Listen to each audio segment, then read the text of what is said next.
Hi everybody, Yuni here. Mortal Kombat came out and you could say I'm a fan, so let's go ahead and do a review. I watched the movie first with friends and then I watched it by myself to get footage and to get my impressions of the movie after watching. I want to cut it down and then hopefully you get some impression of what the movie is like, and then you can maybe go watch it if you want, if you haven't. And yeah, this is gonna be completely spoilers from beginning to end. So no, I'm not gonna tell you what I think until the end. Just watch the review, please, please, please. The Mortal Kombat movie opens in Japan, in feudal Japan, 1600s, I believe, and right away the lore from the games started being changed. Not a lot of changes, just one little change that kind of becomes the focus of the entire film, and so basically like Scorpion versus Sub-Zero. This Sub-Zero and this guy is oof. It's cool, he can get it. Lin Kuei comes against the Shara Ryu to eliminate their bloodline. That's all like on the lore from the games, right? That hasn't changed much. But then there is a survivor from Scorpion's clan, and that's the big change, and that's what the movie focuses on for the remainder of the movie. So one of Scorpion's daughters survive. She's taken by Raiden. Like his daughter, the baby, they survive, and the movie revolves around her descendant. From the get-go, the gore on this movie is right there. It definitely earned the R rating. I was worried that they will make it a PG-13 like before, although I would have liked it either way as long as they kept the lore and the special effects and the fighting. And then as the movie keeps going, then you start learning through the eyes of this descendant called Cole, which people were speculating was going to be Johnny Cage. It wasn't Johnny Cage at all. It was a brand new character, so played by Louis Tan. Super handsome guy, good in the fighting, which is kind of what you need. I wasn't sure when I saw that they were going to focus on him and like who is this guy. I wasn't sure. He's a little bland, but in the end, I mean, I was okay with it. Like I didn't love it, but I didn't hate it either. Like they made it work. Like his entire theme is about family and being strong for your family, and he had a really cool arc through the movie. The movie does shit itself at some point, but we'll get there.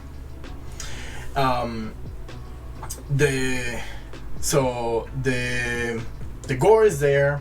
The martial arts and the fighting is all there. There were things that I didn't think that I was gonna love. So after we get introduced to Cole and his family, we break away to Jax, who is already looking for the chosen warriors in this universe, on this lore from Mortal Kombat. The chosen few have a dragon tattoo, kind of like what they did on Mortal Kombat Annihilation.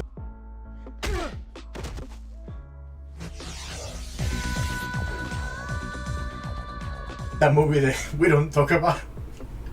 But in the Mortal Kombat Annihilation movie, the dragons were like passes between worlds, and if you were like descendant of the other gods, right? But on this movie, if you have the dragon sigil, the mark, all that means is that you're chosen to fight on Mortal Kombat. And there's also an extra rule added to that. That is that if somebody defeats you in Mortal Kombat, i.e., it's Mortal Kombat for a reason, then you inherit that sigil, and then you become the next chosen one. So the other change, aside from that explains like the game's superpowers, is that once you become a chosen one, you then gain access to they call it an arcana. An arcana, all arcana means is secret knowledge. So anyway, you learn a magical trait, basically, like, and that is like Liu Kang's fire, Sonya Blade's things, pink lasers, like in the game, and that does show up at some point, and I loved it. But at the same time, I'm like, I didn't think it would. But anyway, So Jax is sent to protect Cole and his family, since Cole is a descendant of the Shadow Ryu and he's a chosen one from Mortal Kombat.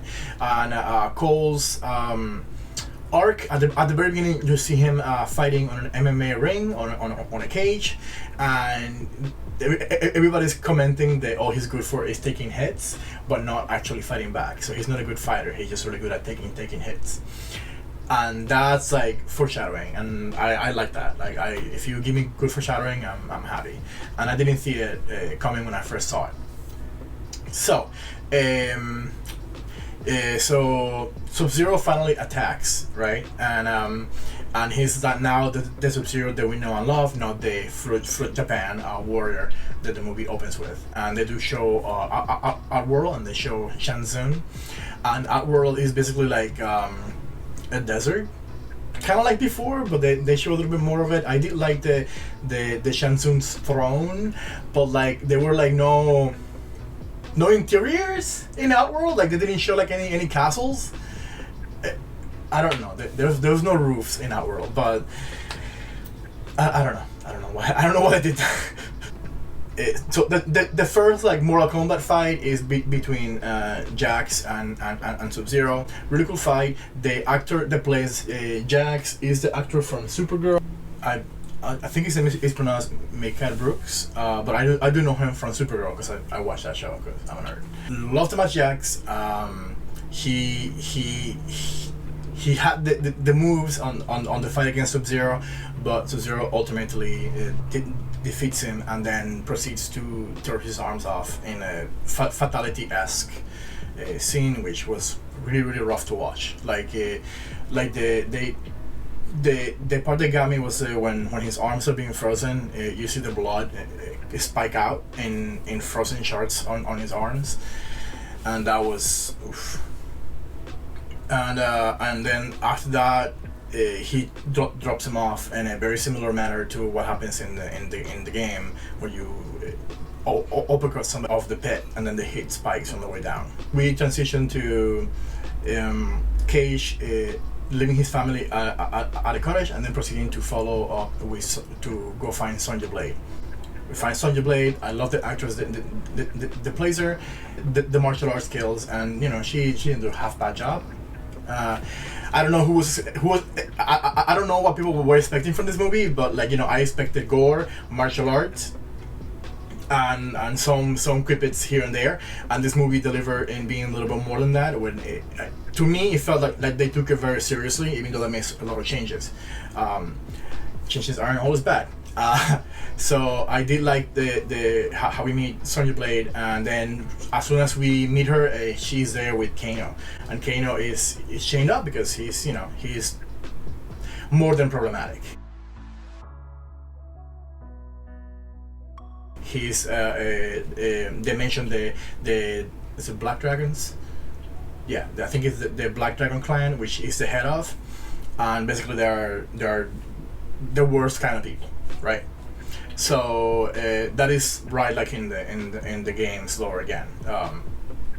They've made a lot of changes compared to the old movie. This is one of the things that they drew exactly from the games, specifically from Mortal Kombat Annihilations, because at that point when they're talking to each other, Reptile appears. And when I was watching with friends, and my first thought was like, wait, an invisible warrior? Who? And one of my friends was like, Reptile, and I'm like, oh duh, Reptile. So they use a similar model to Reptile on similar to what was used on the Mortal Kombat Annihilation games, where he's like an actual lizard. And I didn't think I was gonna like it, but oh my god, I did. I just liked it. Like, you know, it's one of those things that you don't know that you're gonna like until you see it. I thought it was well done. I mean, obviously it was CG because, you know.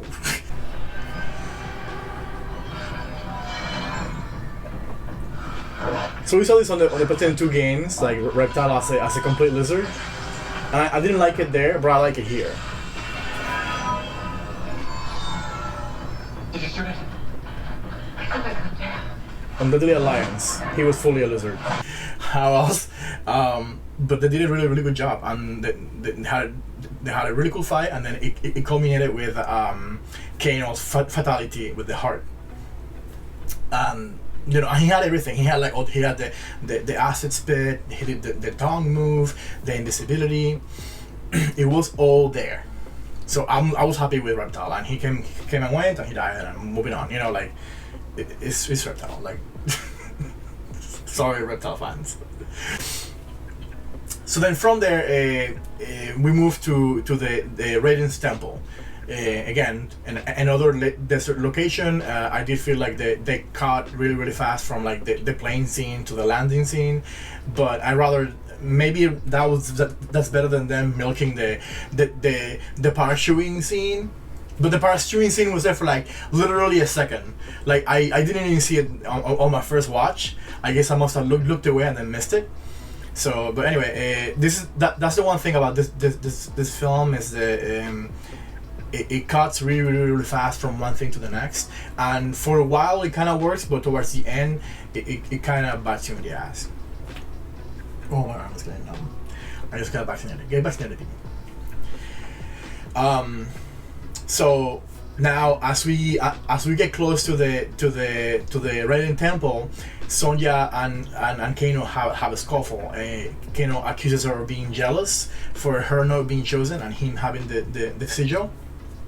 And she fights him and she beats him and she almost cuts him, and he challenges her to kill him so that she will then gain the chosen sigil and you know, and so far they don't know anything about the Arcana.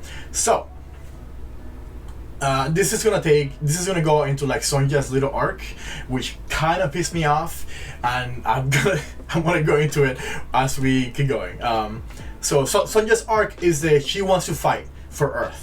She believes this whole thing. She has been studying. She has been gathering evidence. She knows that the tournament is possibly real, and she knows that there are other worlds. So Sonja and Jax are in the know, and Cage is being informed of this whole thing, of the lore, by them. So Cage in this movie, aside from being a brand new character that nobody asked for, he's also the straight man. So when you have this type of character, he's basically the character that doesn't know anything and who you like give information to, so that the audience can get that information.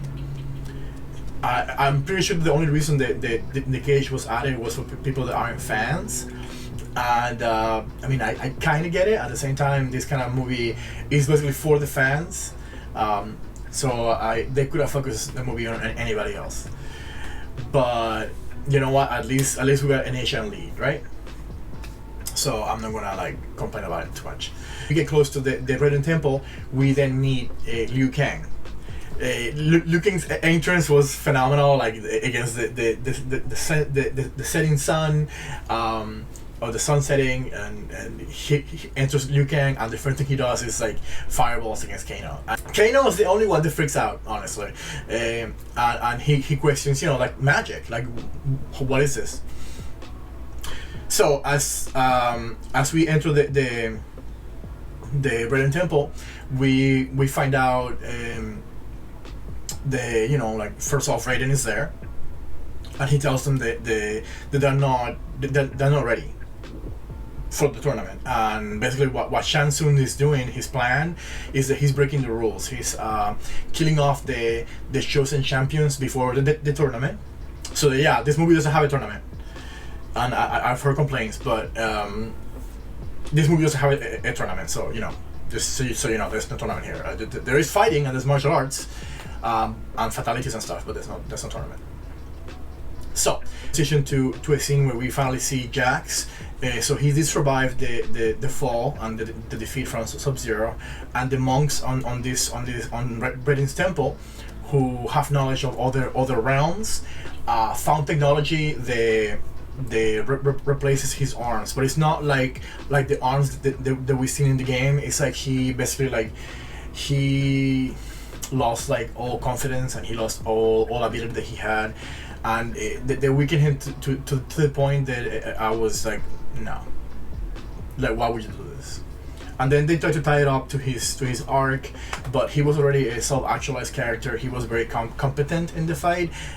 You know, like I don't know, I didn't feel it. You know, like him and Sonya were both already knew who they were, so I don't know what they need to like, you know, like nerf him. Like he got complete nerfs. So yeah, I don't know. So Sonja trains with him, and then in this scene, in this whole thing in the Red Temple, this is pretty much where we're going to stay for the rest of the movie, and it's kind of annoying because it all becomes like this whole set on the ground, like, so you don't see the sky again, just about. So while they train, they discuss their arcana.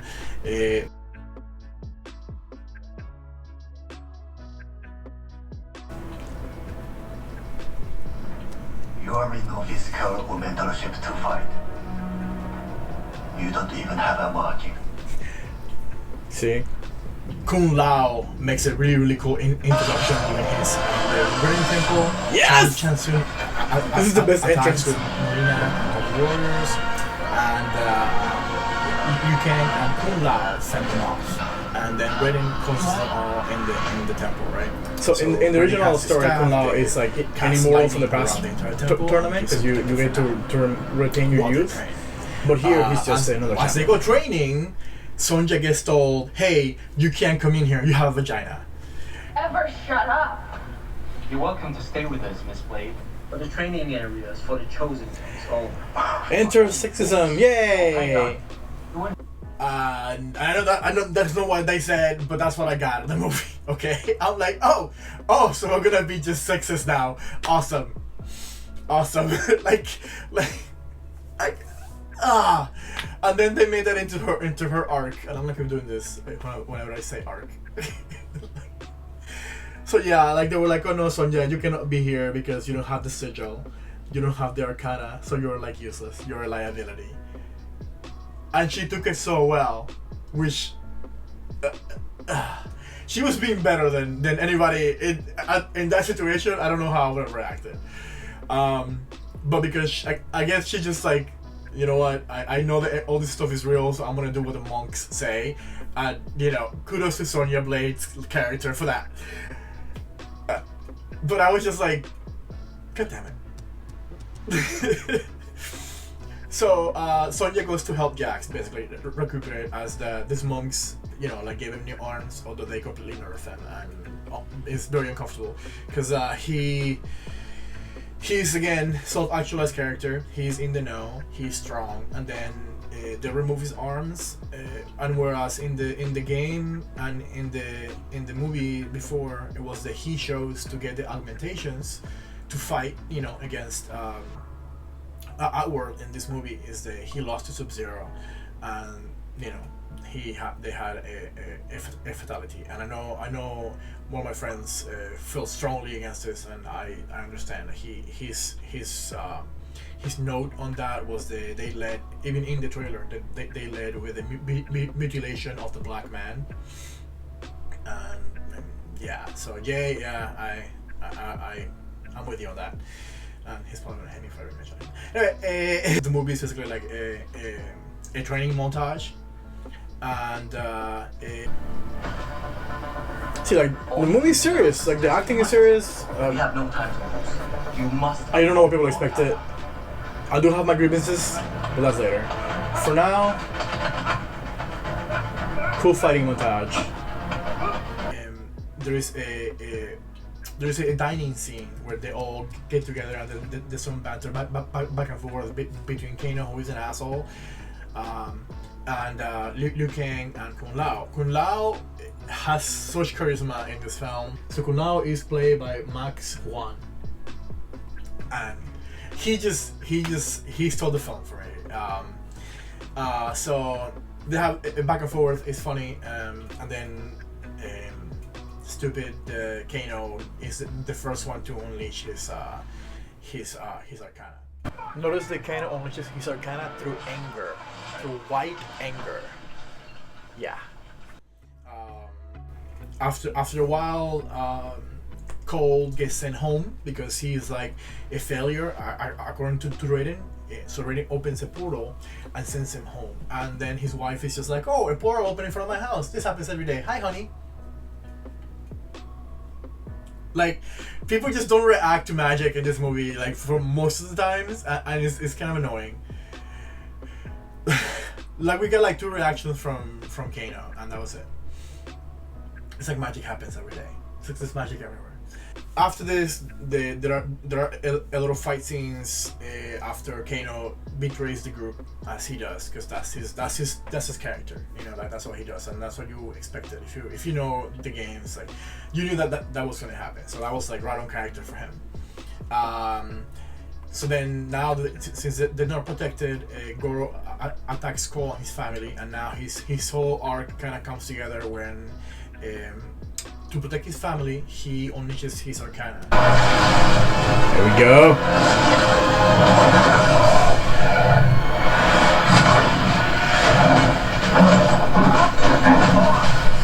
As Goro is attacking him, and I have complaints about Goro looking like CG.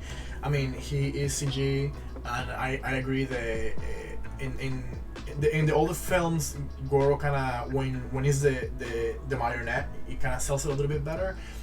But in this movie, we got the fight with Goro that we didn't get before.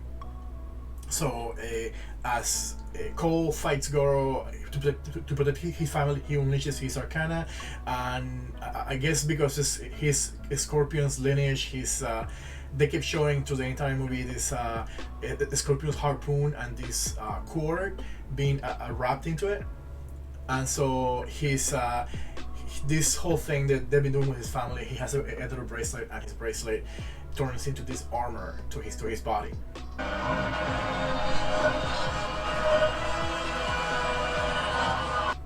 And then as he's taking hits from Goro, the armor glows, and it's basically what they did in the Black Panther.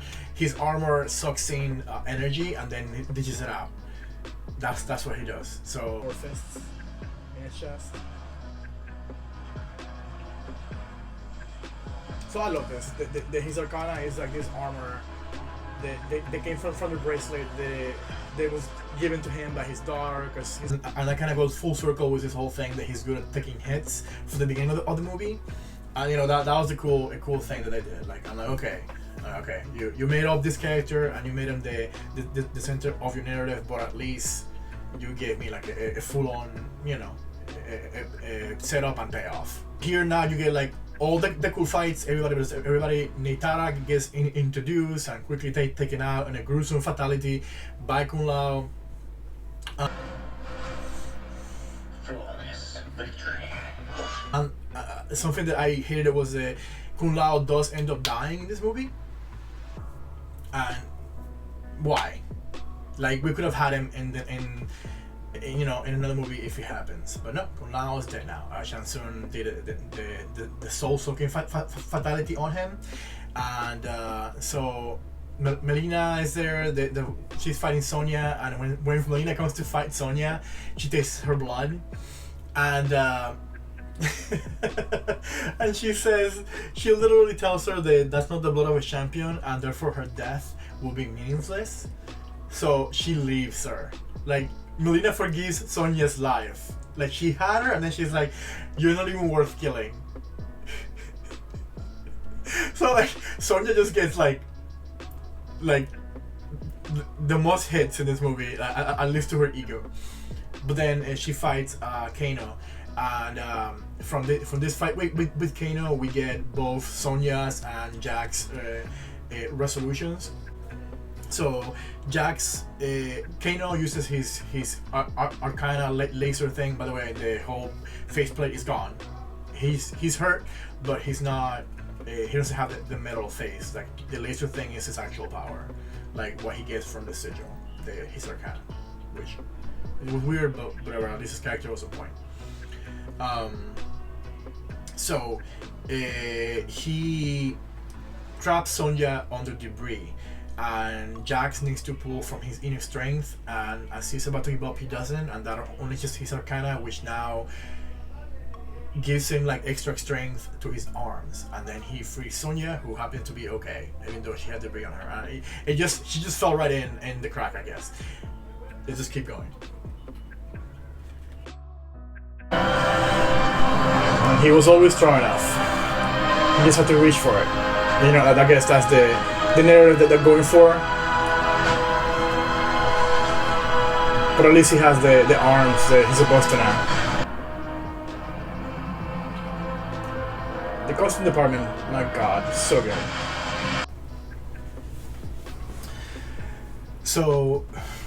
So now Jax is self-actualized, even though he already was from the beginning of the movie, but then they nerfed him.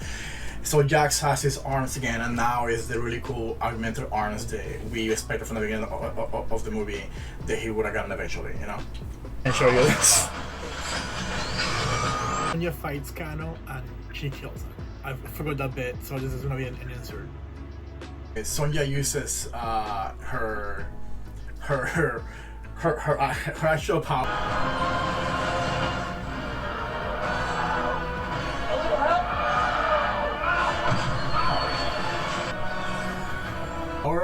From the games, the projectile. So I guess she was just ready, because she had the I guess the fighting spirit.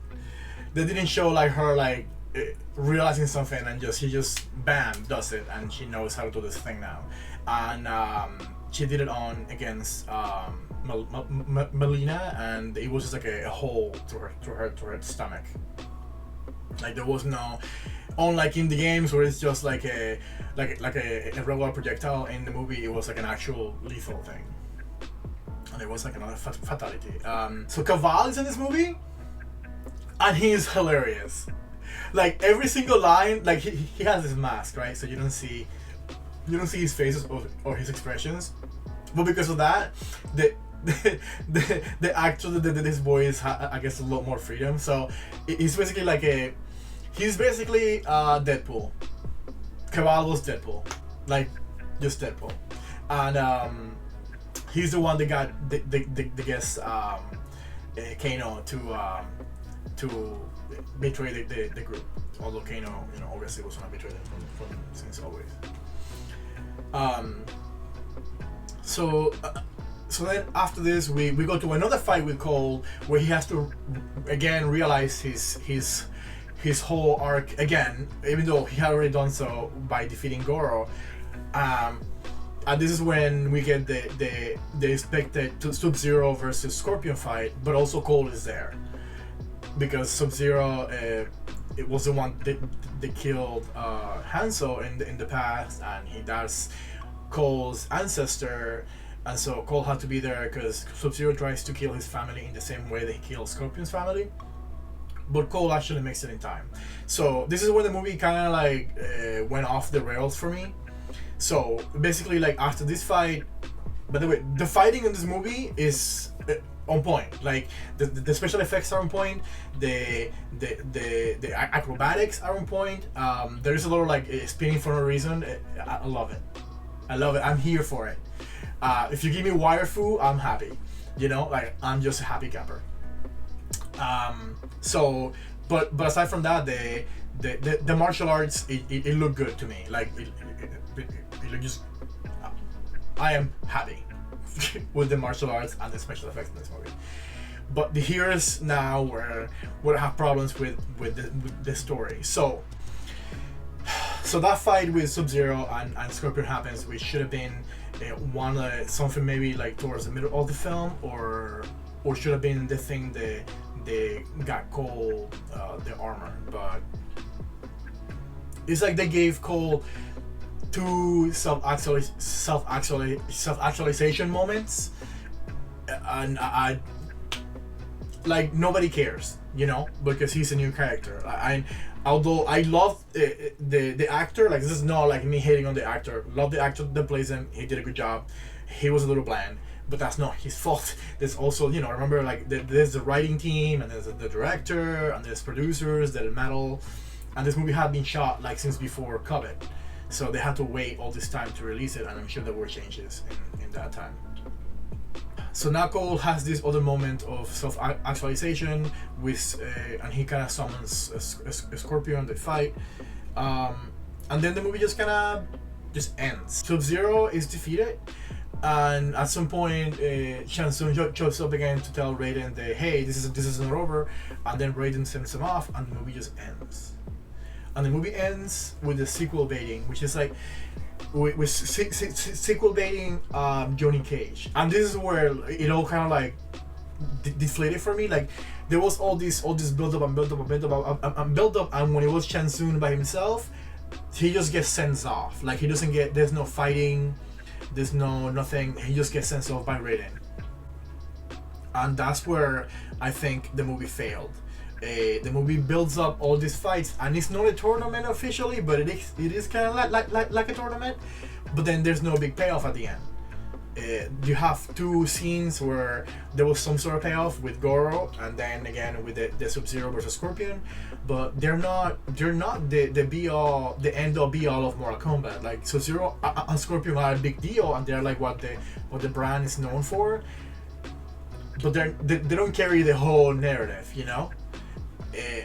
And then you have Cole in there too, which, you know, people have problems with because he's a brand new character, the straight man.